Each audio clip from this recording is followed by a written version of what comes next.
Good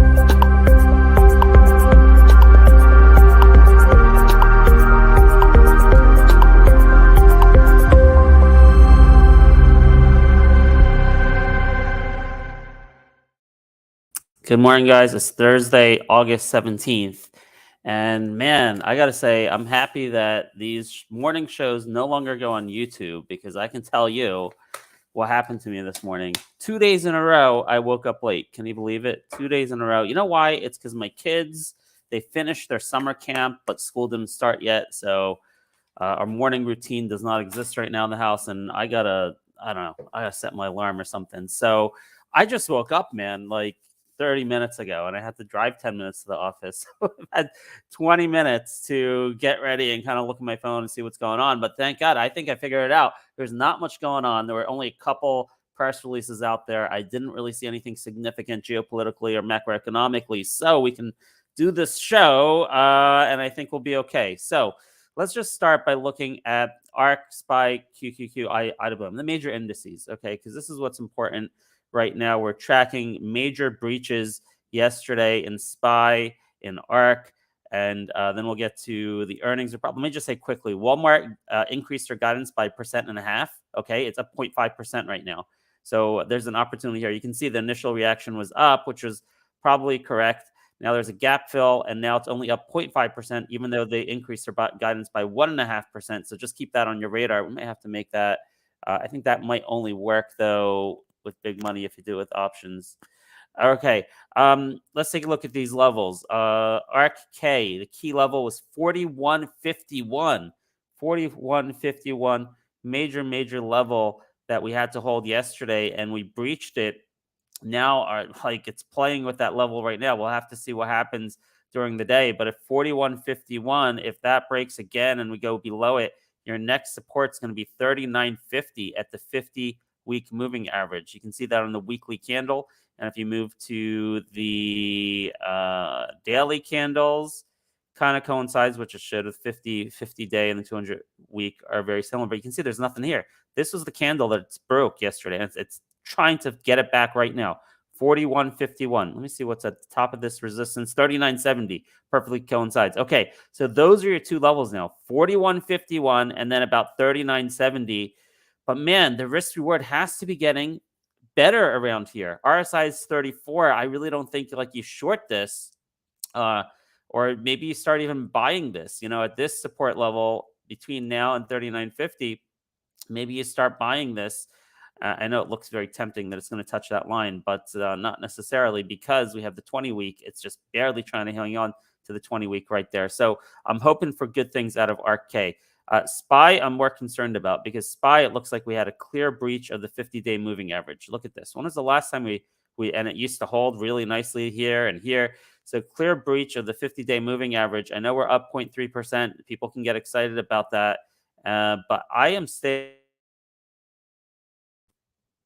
bearish on SPY. So where do I go from the next level? Well, you have candle support right here at about 437, about 437. You have candle support right about 437, 437.50. Then you have additional candle support at about 431 on the 20-week moving average, which is 432, and potentially a triple support area. Candle support right here from early to mid-June. Resistance right here on August 15th. 20-week moving average, triple support. And in my experience, when you have something that's very, very strong support, it often becomes a magnet.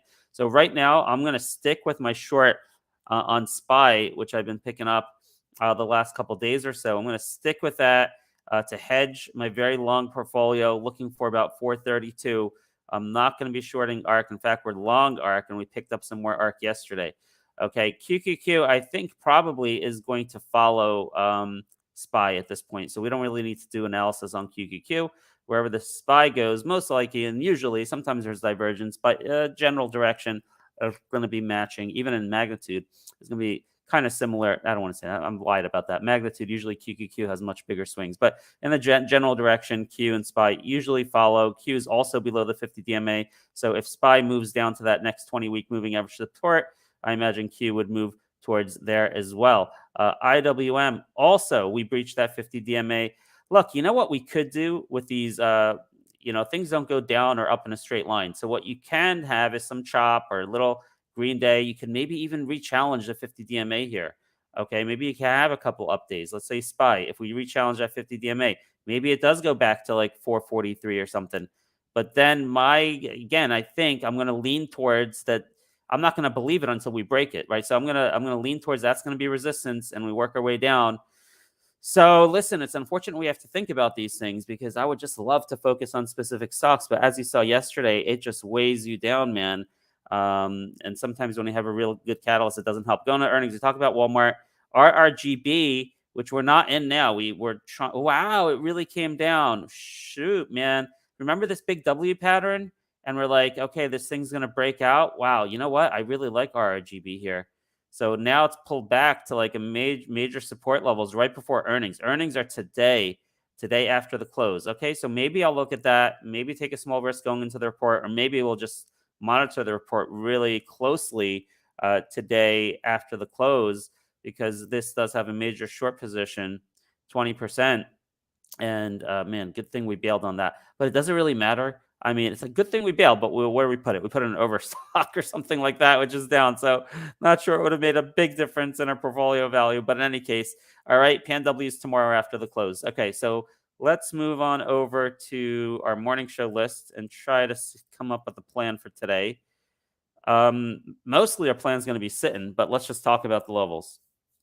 Okay, so RK's right at the top because I want to monitor that. Where RK goes, Overstock goes. So Overstock taken to the woodshed.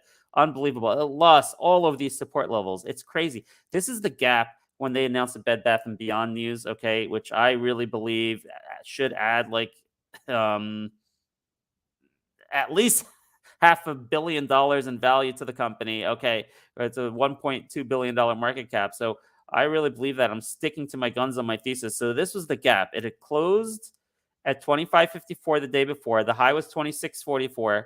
And then when they announced it, he opened to 27.71. So, and here we're sitting at 27. And the low after the Bed Bath & Beyond news was 27.31. Okay. 27.31. I'm going to say that's the key level. What was our low yesterday? Our low yesterday was 26.94. Okay, so 27.31 is definitely a support. But now that it looks like we briefly breached it, look, it's possible we go all the way to 25.54, which is the close of the day before, to the high. So I would say 25.54 to 27.31. I would like to say that's going to be your low, but I've been wrong this whole time down from 39. Okay, but I'm not changing my mind. We're taking it on the chin now. We actually added more overstock yesterday. If you look at the weeklies, you could say, hey, Ben, it can go to 25. And yeah, it could. We just said it could go to that gap, which is a little over 25. So 25.54, that might coincide with the 20-week moving average. But you know what? Two things will cause us to move up. Either RK reverses or they have put news out there, preliminary sales or something with a new site. So Overstock is now at the top of our list to watch off this hopefully bounce area. LAP, we had that. No, I'm sorry, Apron. We had that really nice show with Chris Tuttle yesterday. Look it up in our app in the archives. He convinced me to. We had sold some the last couple of days, but I bought it back. All right, he convinced me, and I challenged him on the fundamentals and the cash position. The chart's been really, really good, holding up the last couple of days. 28% short, and you never know what can happen. It could go to $10 to $15, but it looks like the next resistance areas would probably be somewhere in the 850s, something like that. And then this is not a good chart. They didn't adjust it for the split. Okay, I had a better here. You know what? Maybe I can look at it this way. There's a better chart if you go on desktop, but it was, let me see. It's right around 10, like 10 something and 20 are the two resistance levels. Sorry, I can't show it to you on this broken chart here. All right. So LAP, again, we're holding this, haven't sold any. All right. Maybe it's going to take a market rebound for this to get going. We had two analysts come out reiterating their buy ratings, one at $5, one dropped from $10 to $8, still way above these levels. You need to break the 20 and the 50. My anticipation is it will. Maybe it'll take a few days. Maybe it'll take a couple weeks. I don't know. And once you break the 20 and the 50, boom, that's the neighborhood I want to play with. Play in 150 to 180 range. I'm really hoping that happens because I want to rotate some money out of that and put it into other things. Yatra might be one I want to pick up more of. Kamada, we gave this to you yesterday. You said, you know what? I don't know what this company is. It was on my list because Vegas gave it to us, but the earnings report was spectacular. It was a beat and raise on the top and bottom line, and the valuation looked really good when I briefly looked at the valuation. Some sort of pharmaceutical company, and I gave you a target of 550 to 6. It reached 550. We sold it around 550 yesterday because of market conditions, and we wanted to raise some cash. But look at that. Probably they got an upgrade somewhere this morning. Here it is. Okay, look at that. They got an upgrade. Oh no, it was a maintaining. Maintaining $11. Okay. There might be another one out there that's an upgrade that's not in my newsfeed. But in any case, Kamada at this point, now that we're getting a price validation, I may be interested in getting, if it pulls back. It may not pull back and it might go straight to $6. Okay. And then I'll be kicking myself for not keeping an update. But it was tough to do that through yesterday's volatility. But in any case, if I see a pullback on this, then I think I'm going to try to get in again for a move towards $6. That's Kamada.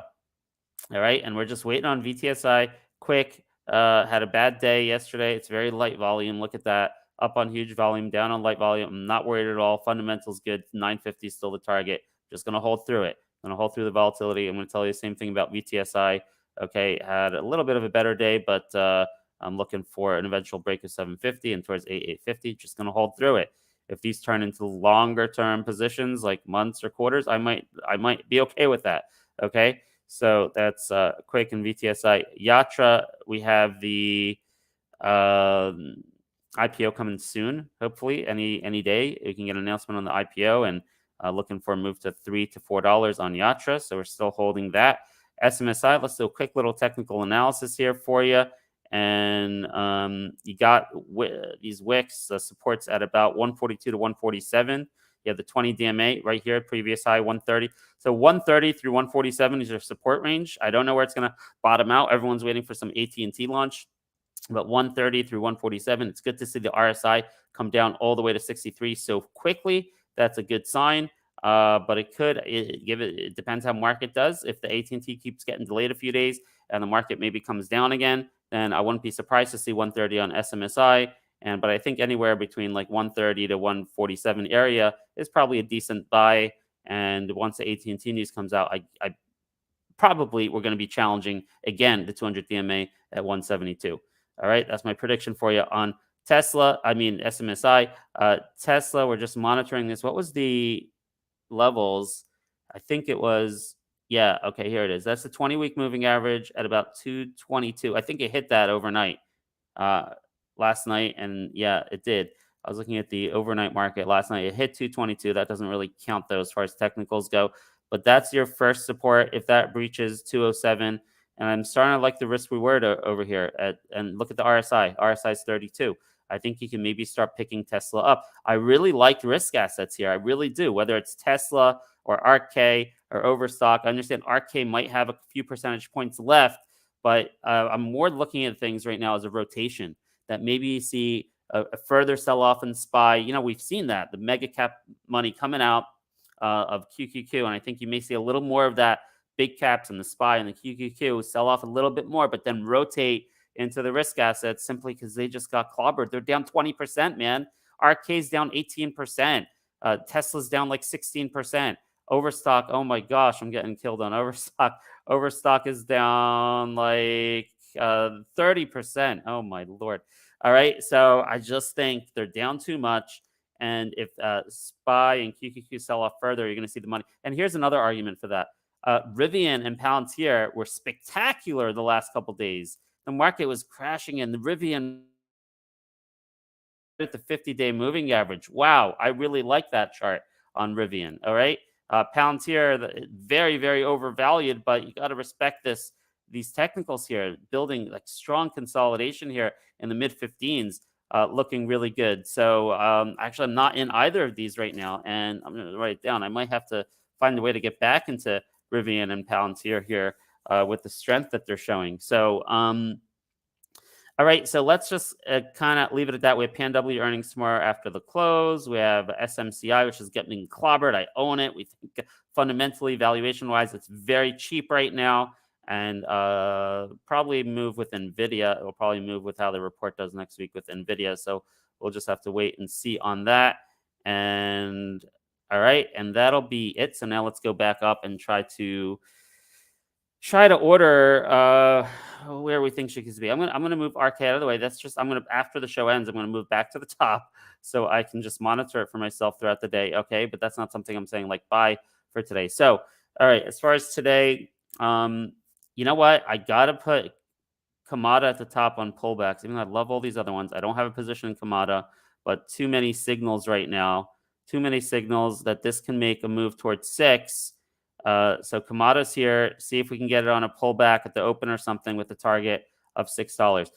You have these like tails, these wicks here, 570-ish. Oh, it's almost already there. So that's one reason I don't want to be chasing it here at 568.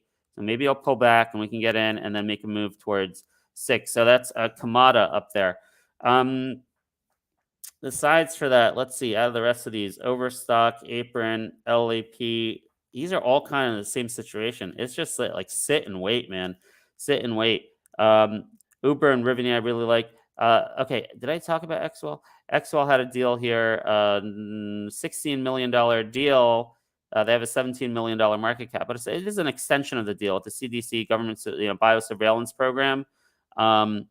If I saw this, if I was awake and I saw this in time, I would have jumped on it if I could have, like in the first few seconds.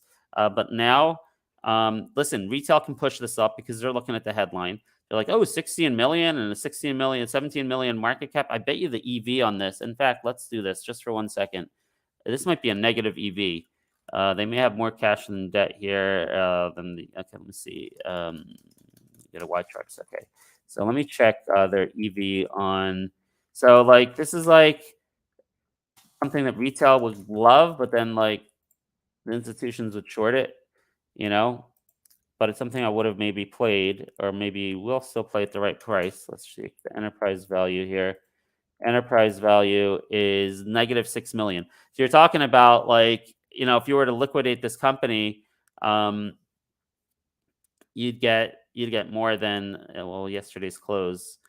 Negative 6 million over there at 20 cents. Shares outstanding. Yeah, I don't know what it is. Here at this point, it's probably not negative at 28 cents. But in any case, you know what? We have too many other good things going on. So I don't have time to play with this penny stock. But in any case, it's on my radar. Maybe if it crashes or something, I might pick some up for a quick day trade. I don't know. All right, so what are we going to put here at the top? Honestly, today is not really about trading. It's really about just monitoring the key levels in the SPY and ARK and making sure you're protected. If things go down, if things go against you, and we go back over the 50 DMA on SPY, then maybe I'll have to take off some of my hedges. So for me, it's mostly about that. Why I hold tight with Overstock and Apron and LAP and VTSI and Quick and Yatra and SMSI. That's basically what I'm doing. Maybe pick up some Rivian and Uber if I can find room in the portfolio for them. That'll be a nice thing, I think. But aside from that, a trade for today is just kind of Kamada. And oh, by the way, Walmart, which should have been up 1.5%, or is it now? Okay, so another percent. It's like, I don't know. Like this is like if you're an options trader, maybe you could trade intraday options on this thing, because it could maybe go back towards 162, something like that. Okay, and that's all I got for you folks. Let me just see if Rex responded. Okay, no. Okay, we're going to do the Rex show on Friday. So it's been meant to be Thursday, but lately, because it also depends on the day and how crazy the market is. And I guess the market's less crazy on Friday. So, all right, we're going to do the Rex show on Friday, tomorrow at 12 p.m. So we'll see you for the midday update at 1 p.m., everyone. Thanks for joining. Have a great day. Let's go.